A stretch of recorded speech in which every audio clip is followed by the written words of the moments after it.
a New York stockbroker got out of his brand new, shiny BMW. And as he stepped out, a speeding motorist came by and ripped off the door. And when the police arrived, the man was jumping about in an absolute rage at what happened to his shiny new toy. And the officer said to him, "You guys are so materialistic," he said. "Not only has he ripped off your door, but he's also ripped off your arm."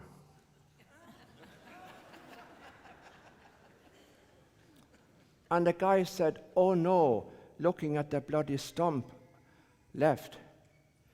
"But where is my Rolex?"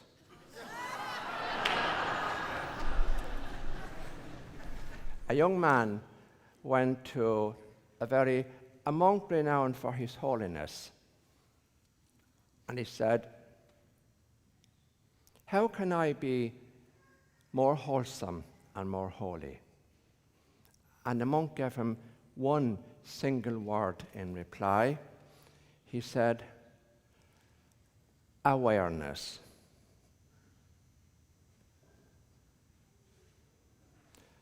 But the young man said again, "But," he said, "Holy Father, how can I be a better person and become more like you?" And the monk gave him two words in reply: awareness, awareness. So a third time, the man asked the monk, "How can I be more holy, more wholesome? I really want you to tell me." And the monk replied this time 3 words: awareness, awareness, awareness. And I just want to dwell on that today. These people honor me with their lips, but their hearts are far from me. And I want to concentrate on one little thing. In a few moments, all of us will stand here and we will recite the creed. And we will all recite, "I believe in one God." So this morning, I want to ask you, who do you really believe in?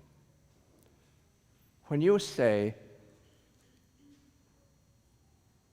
"I believe in God," who are you believing in? What is God to you? Who is God in your life? Who is God in your life? That's a very, very important question. So I want you just to pause for a moment and ask yourself, who really is God in my life? What really motivates me?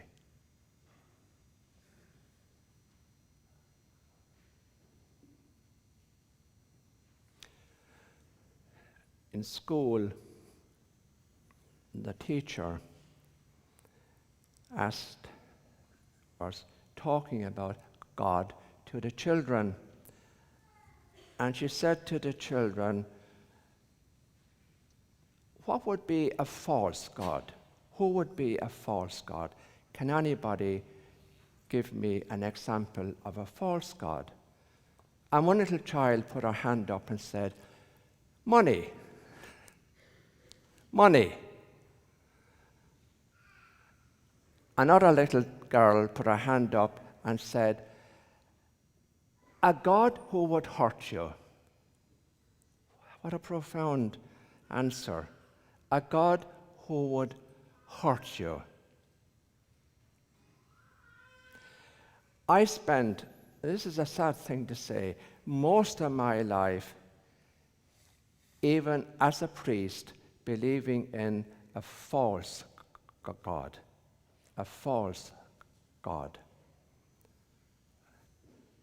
I believed in a God. I believed in sort of Santa Claus figure up there in the sky who would reward you if you were good, but who would punish you for the least little offense. I believed in a God who would send people to hell. Now, a surprising statistic is if you question different denominations about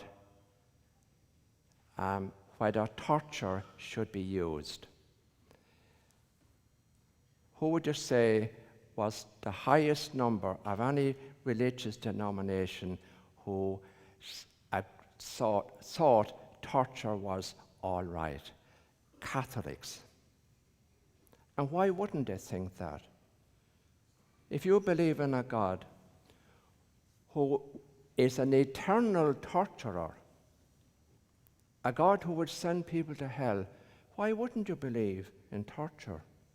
Why wouldn't you? If that was your God, a God who would condemn people to hell for some fault or some failing. I believe in a God who is totally inclusive. And again, it's a fact. Not only today have we got a shortage of priests in the church, but perhaps more alarming is that a lot of the young men today who are ordained, and it's happening, the few vocations we get in Ireland and England, they come out of the seminary very much believing in a false God. They are dominated by rules, and they impose all kinds of rules on people.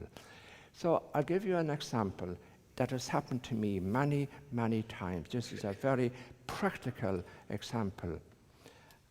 I live on my own in the rectory. I open the door, and you know all that. The doorbell goes, and I go to answer the door.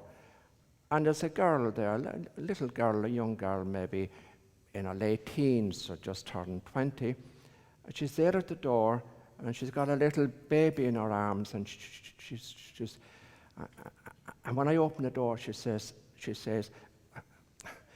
"Father, would you baptize my baby for me?"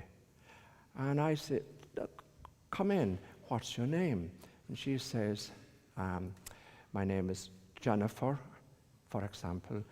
I say, "Jennifer, why are you so nervous?" Then she begins to tell me, "Well, I went to my own priest, and he said he doesn't baptize children for people like me. Because I'm not married. And Father, I'm not married, but I want my little baby baptized." But when I went to the priest, he said, "We don't baptize children like that." What kind of a God does he believe in? Would Jesus do that? No. Of course he wouldn't.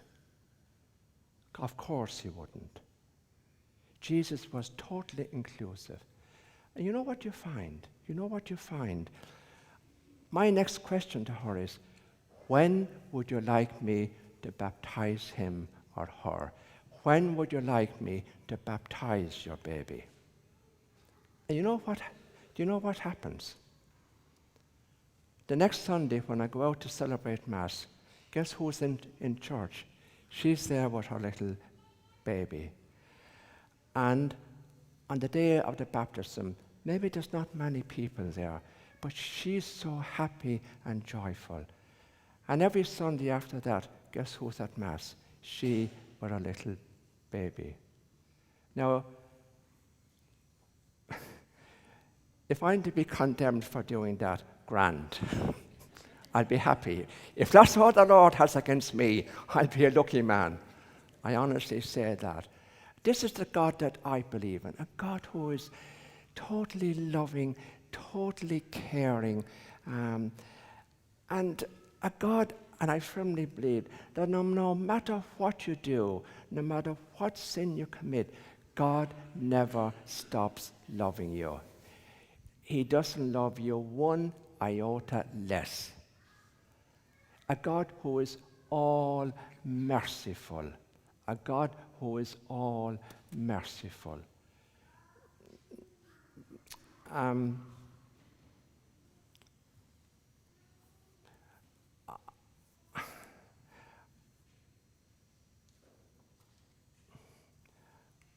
I know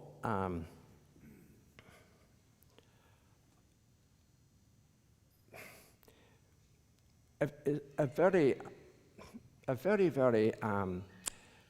we don't know the reason why people do things. And so I know that any young woman who has an abortion, it leaves a terrible effect. And I don't know what made her do that. Maybe she was forced to do it and so on.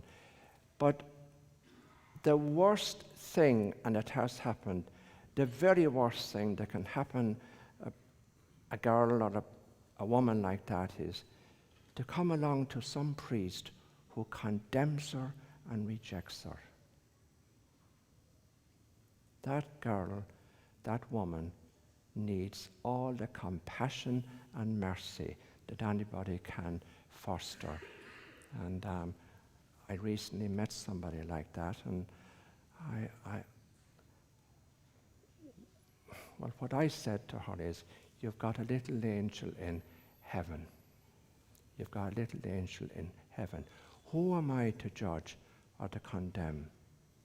My job is to open my heart, feel her pain, and be with her in her pain, because that's what Jesus would do. If you want to get a real, I want you to be aware. Awareness is the secret of holiness. Be aware when you stand and say, I believe in God. Whatever image you have of God, get rid of it. And a lovely image, I think, of God would be Jesus at Jacob's well talking to the Samaritan woman. And she was married 6 times, I think. 6 times, yes, she was married 6 times.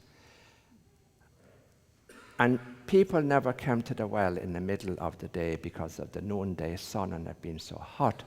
She was ashamed to come out, so she would come when nobody else was there. And there was Jesus sitting at the well. And she became, on that day, an apostle. She went back and she said, I've met the Lord. Why? Have you ever asked yourself why?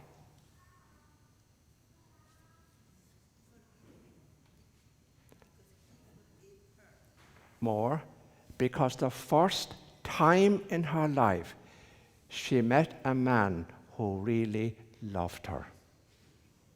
Who really loved her. Not used her, but really loved her. That's the God I believe in. Amen.